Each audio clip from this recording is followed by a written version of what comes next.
Jingle, jingle, jingle, go the keys. Look, there's Anakin. Remember him? And Rex. Remember him? Oh, the Clone Wars. They were a thing.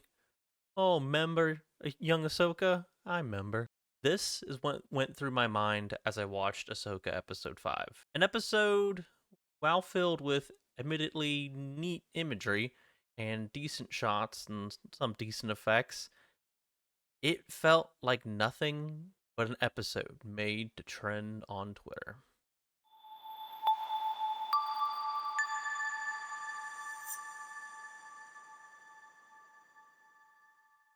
What's up, everybody? This is Mike here with Tree's Company doing another Ahsoka review. This time doing episodes 5 and 6. And man, keep this short. I don't know if I'm going to do a plot breakdown, even though there's not much plot to break down. But there's just so much to rant and rave and talk about. Oh, don't know if I'll get to it. So let's get started. So, episode 5, Hayden Christensen's back as Anakin Skywalker. And everyone goes, he's back. Even though they forgot that he was back for Obi-Wan Kenobi.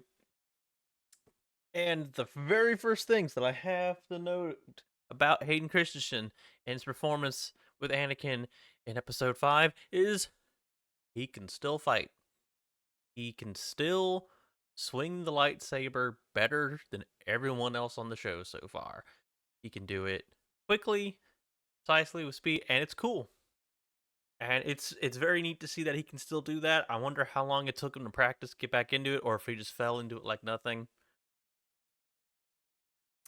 But he was kind of monotone through the whole thing. His acting was, to me, just okay.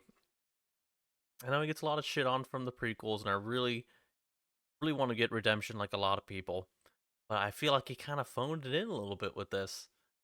He never was that most impressive of an actor to me, but I thought he did okay as Anakin, and this time it was just okay to me still. I just couldn't get over how monotone he was to all of it, and thinking about it, with him still being so good at the fighting, maybe he should have been a stuntman instead of an actor. You know, there was something was acting wasn't quite his calling. But I still wouldn't have anyone else play Anakin. I will say, seeing him in his Clone Wars outfit looked so dumb. Oh my god, the hard shoulder pads do not translate to real live action very well at all. Jesus, I mean, he looked uncomfortable, he looked rigid. I don't know if it's because he was walking into the cloud of smoke on the volume, so he didn't really have anywhere to walk, and he was just kind of like, I'm just slowly walking now or something. But the shoulder pad technology at Disney is so shit. Like, no one can walk in them. Ahsoka at one point didn't have a headband on. It was just Rosario Dawson, and just the transition of the orange face into the white hair looks so shitty. It's like, don't take the freaking thing off. It hides the transition. Oh my god. This episode, half of it takes place in the world between worlds, half of it takes place with Hera trying to find Ahsoka and what happened to Sabine. And like, if everyone's probably talked about or heard about on Twitter or everything, because I'm late to the reviewing of this episode, you go back to the Clone Wars, you see young Ahsoka, Anakin is, but there's no explanation as to what he is. This is Ahsoka, since she's pretty much drowning during this whole thing.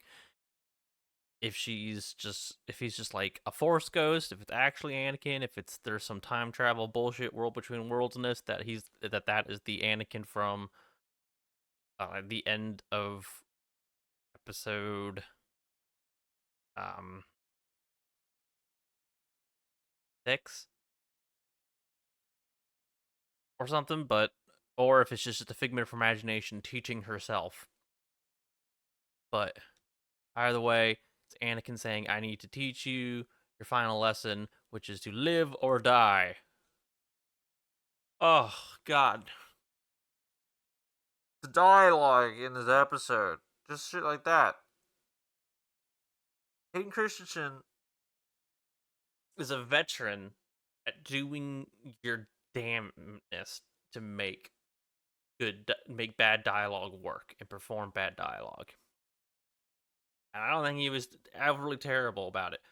But man, Dave Filoni really puts George Lucas in the prequels to makes him look like Shakespeare with how shit and cringe this dialogue is. It's Ahsoka. It's pretty much from Padawan to now has always been during some fighting some sort of war. This seems like such a terrible time to be learning this lesson, which she doesn't really need to learn or really learn out or whatever. She should know about life and death. That's probably one of the key things that Jedi talk about all the time. Her existential crisis now. It's you don't see there's unless you maybe get some faint stuff from Rebels or Clone Wars, this just seems so out of character for her. It's if you don't see Clone Wars or Rebels at all, and you've only seen her in this show and maybe some stuff in the Mando show, it just comes out of nowhere. She's a blank piece of wood character on this show, isolated by itself.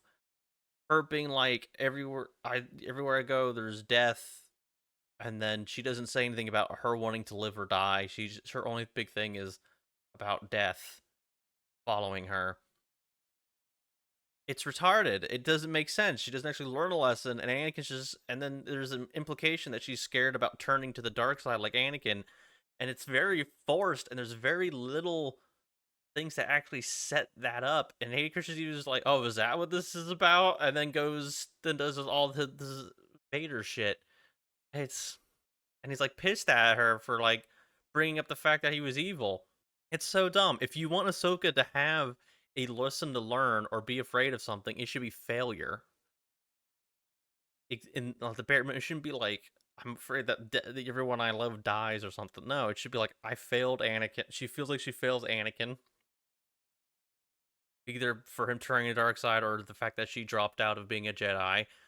She failed the Siege of Mandalore, pretty much. She failed killing Darth Maul at the Siege of Mandalore. She failed becoming a Jedi. She's failed at training Sabine. She keeps running away from all of it. She's failed at like stopping Thrawn and having Ezra have to do sacrifices or some shit. She could feel like that. I don't know. I didn't see the last thing Rebels, but you can have a through line of failure to it. Her being like, I just failed to beat this old ass man with a lightsaber to do this map, and I failed at convincing Sabine not to run off or some shit, even though she didn't know about it. You could still have there be like if she doesn't know about that, you could have Hera go, "Well, I see you failed," and her being like, say some line about how she's okay with it or she hasn't failed yet or something like that.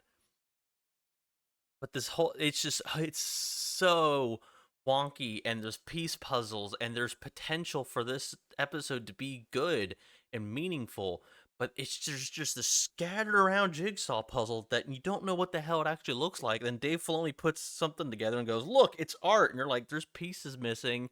That one doesn't match up to that. I think I get what you're going for, but it doesn't actually look like what the fuck you're telling me it looks like." All he does is keep trying to do poetic images. And, oh, God. It felt like it took forever. It felt so long. It felt like 2 hours, that episode. Because there's too many meaningful long pauses, times between dialogue, unnecessary scenes, unnecessary bullshit. The Hera stuff was too much. There was too much. It would be you'd have Clone War shit, and then it'd be like Hera going, "Oh no, the Rebel Command's gonna find out." Rebel shit come, "Oh no, the Rebel Man's still gonna find out," and I'm still looking for Ahsoka and still haven't found her. Oh, by the way, yes, we get it. The kid's force sensitive, and now Hera might be force sensitive too. Who gives a fuck? Dave Filoni, you know what? You can go ahead and just thank Ryan Johnson so much. Because either people are either going to say, at least you're not as bad as Ryan Johnson, or they're going to say, shit, like Ryan Johnson set stuff up for you. Like how it was like, oh, Ray was a nothing and got force and whatnot, and there's kids everywhere that can just get the force. So anybody can have the force. And now, so you said, really, and just made all of the characters that you love have the force. So you have bullshit ways to keep them alive or be clever because you're not clever enough to write them as smart. Ugh. It is just why everyone's fucking force sensitive. And on that same fucking note, Ahsoka was drowning for what? The sense of time is still so shit. Were they looking for her for 10 minutes, 5 minutes, 5 hours? She's down drowning in the water, and then she just opens her eyes, and then it turns out she was only like 5 feet deep or some shit, and then the girls can get her, or where she was just floating in space, not space and water. You couldn't tell if she was actually on the bottom or whatnot, but still, that's not how drowning works. And I can already hear people saying, well, Princess Leia was in space and survived and used the Force to bring her back up and whatnot. How come Ahsoka can't, survive being in the water that long because Jedi powers? No, both of those are bullshit. That's not how drowning works. You can't just lay underwater for hours, unconscious, not breathing, and then be fine because the Force. Ugh. Space whale. They used the space whales to get to the galaxy far, far away. They even say shit like that in episode, I think, 6, where they're robots telling a story and says this all starts in the galaxy a long time ago, far, far away. And you go, oh, it's the thing from Star Wars. Star Wars now has its own Star Wars inside of Star Wars. But fucking episode 5 is key jangling for prequels. It's key jangling for Clone Wars cartoon, and it's key jangling for Rebels. And then episode 6 is so much key jangling for Rebels, you have to have watched Rebels. You have to have watched Rebels to get a lot more bang for your buck and a lot more your own headcanon and assumptions on these scenes that probably mean fucking nothing. But everyone's interpreting as some great magical thing. So if if you haven't watched those, and not a lot of people have, they weren't the most successful fucking shows. Rebels a very niche audience. You're not gonna get as much from it. You're not gonna get meaning. You're not gonna get emotion behind it. And I'm sorry, you shouldn't expect people to watch so many seasons of a fucking cartoon to be able to watch your thing and get emotions from it. You should be able to set it up and pay it off in your own internal show, in that key live action show. And that all kind of brings me into episode 6. Episode 6 has no Ahsoka. Maybe those first minutes of like saying, "Hey, we're in a whale going to the galaxy," isn't it great? That we're telling stories, and then the rest of it is all just Sabine and spoilers. Thrawn's back. Sabine and Thrawn. There's 3 Night Sisters, and Ezra comes back. So man, you better fucking know Rebels. This guy Ezra they've been meaning about you. It's took 6 episodes. You should have been watching a season before every episode, so you know Ezra or something. Come on, you gotta know. Ooh, yeah, he's back. Ooh, he's got hair. Yeah, woo. How is this the Ahsoka show anymore? How is it just how? Why did they call it Ahsoka? Why didn't they just call it Star Wars Post Rebels, or like the Rebels Return, something like that? Like it's barely about Ahsoka. Thrawn is back. Thrawn has a dad bod. So people are going to simp over it. People are going to be like, I like Thrawn from the EU and the books. Other people want to go, who the fuck's Thrawn? What is Ahsoka? I'm not watching. I don't care. The planet the space whales bring him to is a Night Sister home world, and they come from the galaxy and the planet far, far away, and this is where space whales have the instinct to go and then die. And then they have, say, the Night Sisters eventually tamed them and rode them into the new galaxy. I'm sorry, but if these space whales are coming there because they're going to die, if it's not their breeding planet, if it's their death planet in a graveyard, so we have to pick the spooky one because they're the Night Sisters, how are they going to wrangle a dying space whale and do what is probably like the hardest journey of their life to a new galaxy? It's retarded. It's just retarded. There's one corpse of a space whale floating before the planet, and then the rest of the planet, there's like no space whale corpses at all, and there's no space whales around the planet at all, or going to die on the planet at all. But apparently, there's a million of them on the one planet where Ahsoka was finding them. So it's like the consistency of where the space whales are and how many of them is stupid. Uh, yeah, there's fucking go there, space whales. Uh, Sabine keeps going, "We had a deal," at the worst scenes and times when it doesn't make any sense for her to be like, "Why haven't you showed me Ezra yet?" It's like, because we're still in the ship in the hyperspace on the way to the fucking planet. Land. Bring her to the Night Sisters. Where's Ezra? You promised me you'd see him. It's like, we literally just fucking got here. I didn't know this planet existed 5 fucking seconds ago before I destroyed the map. I don't know where he is either. Good fucking god, she's dumb. Sabine is the dumbest, stupidest fucking character written ever. Yeah, fuck it. Thrawn comes back. He's got a dad bod. He also has a Star Destroyer. Why is he hanging around the planet? Why is he at that planet? Did he get summoned magically? Is his hyperdrive engine broken and he can't leave the planet? He keeps talking about being, fucking, what's it called, banished there. How are you banished? Do you not know a lot about this planet? Have you not been exploring this planet? You don't have got no information about this whole galaxy. Do you want to take over the galaxy? Did you take over the galaxy? Now you have a big army. You can go and move over to the other galaxy and stuff. No explanations about any of that shit. Where he's been, what he's been doing. It's just like, hey, we have a Sword Destroyer. It looks like there's some damage to it. I have a bunch of stormtroopers. They all have gold and broken armor and crap all over them. A couple of lines saying we are depleted in numbers. But there's no explanation to any of this fucking shit. Hopefully we get something in another episode. But we get nothing.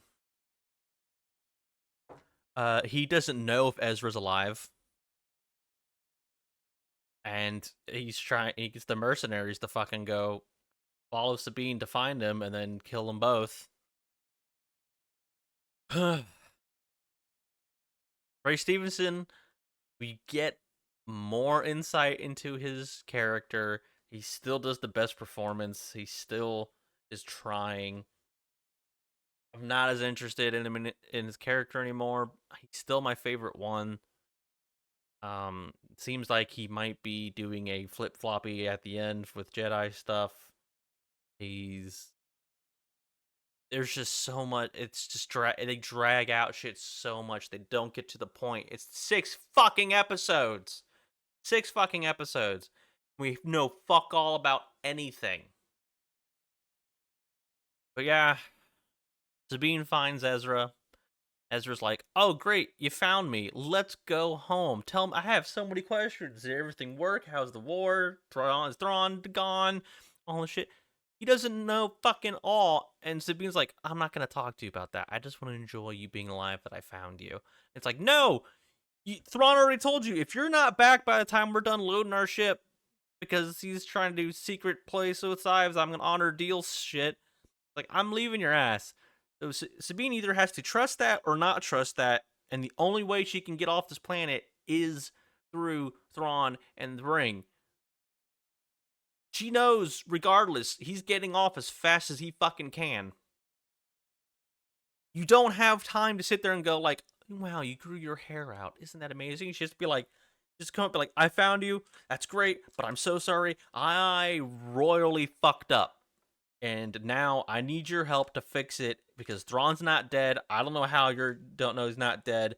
Uh, but no one you landed here and just have not given a fuck for years. Whatever. There needs to be urgency and like, oh my god, I'm so glad I found you. Now we got fucking shit to do, or all this is in vain. No, she just doesn't give a shit. She's just so happy to see Ezra,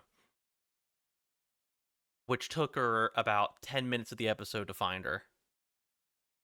It took 6 episodes to get this map, learn where map pointed, get the means to go where it pointed, get there, have existential crisis moment, get there, and then it's like, okay, I'm gonna leave Night Sister's palace, step outside. Oh hey Ezra, like you can't have it take forever to do some shit, and then it's just conveniently next to other stuff the other time. It's uh so retarded. There's Ray Stevenson's character's like, oh, can't you feel it? There's a power here, a power that's going to change the cycle of the light and the dark becoming light overcoming the dark and the dark overcoming the light. I'm going to break the cycle.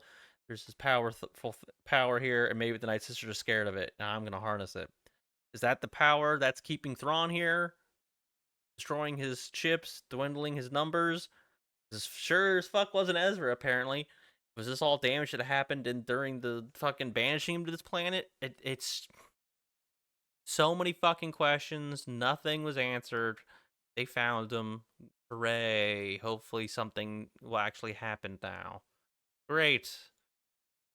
Never any fucking explanations to anything. And it's just key jangling of, remember Ezra? Well, now he looks like this. Remember Thrawn? He's finally back. We found him. Ooh, isn't he clever? Oh, look at that dad bod. But when you're not bored from the just hour, it feels like in between dialogue, you just get mad at how much more it destroys shit and how much more you're like, where the fuck is Luke? How come Anakin didn't bring up Luke or any of his shit or be like, hey, during the World War II Wars, be like, hey, maybe you should get my fucking son who is capable of defeating me in fucking involved. Uh. Oh, now I just remembered the fucking Rosario Dawson kicked the Anakin. Oh, Jesus. She can't kick. They keep trying to make her be acrobatic. She can't fucking lift her leg. Jesus. Those are my grievances with the episodes. They weren't. God, this whole show just isn't very good. And yeah, that's all I gotta say. I'm not enjoying it that much. I get mad more than I go, ooh. Some of the fight scenes were okay. Hayden Christensen, good to see him. There were some cool visuals. There were uh, forced comedy that wasn't very funny and was done at the wrong moments. And I pretty much hate everything Filoni ever comes up with anything fucking Star Wars. So yeah. Thanks for watching. Like and subscribe, leave a comment, let me know how much I'm wrong and stupid and everyone loves this show and absolutely no one on the internet talks bad about it. Oh, even though I know plenty that do.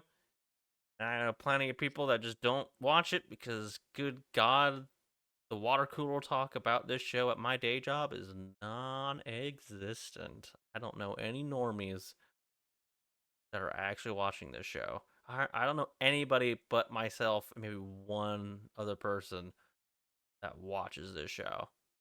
And I remember The Mandalorian being talked about every day when it first came out. Just all right. That was a long bye, but like and subscribe.